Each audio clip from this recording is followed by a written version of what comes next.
The government doesn't want you to know the truth about Britain's broken borders, and they don't want me to tell you, but they can no longer hide this level of incompetence. We are not detaining illegal immigrants. We've lost thousands of them, and unless they hand themselves in, the game's up.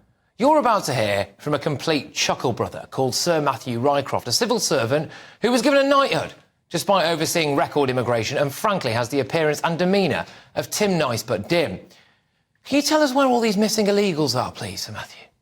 The people who are in the country, they are not detained. So we cannot pinpoint a precise location, but for the vast majority we have contact details, and we use those contact details to seek to re-establish contact with them. So no, then.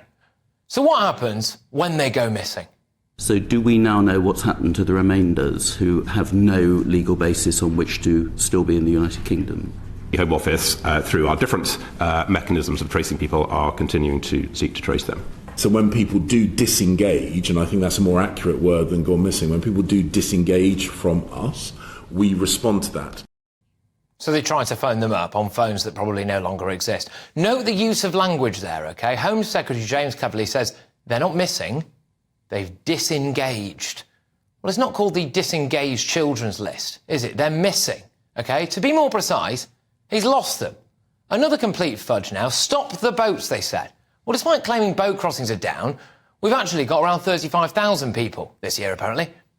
What constitutes most of the non-little boat people out of that 33,085? Some will come through various ferry ports, some will arrive at our airports either with fraudulent documents. We also have the common travel area where we do see movement across between the Republic of Ireland and the United Kingdom. But there are a range of ways in which that can happen. Okay. Another inspirational-looking chap there. Other illegal routes into Britain are obviously on the up. Here are some other revelations.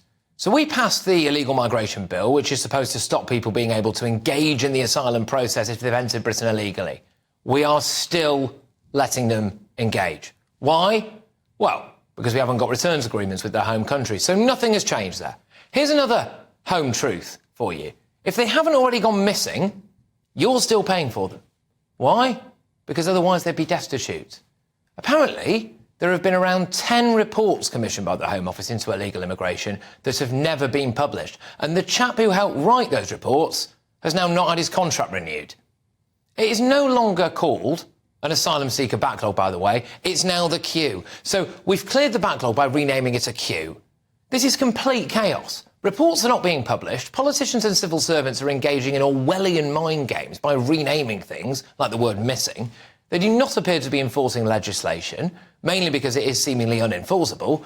They are burying or hiding relevant information and myriad different documents. So not only can journalists like me not really get hold of it, but neither can members of the Select Committee who are looking them directly in the eye and asking them for it. It is a scandal, but at least Tim Nice but Dim's got a massive pension and a knighthood.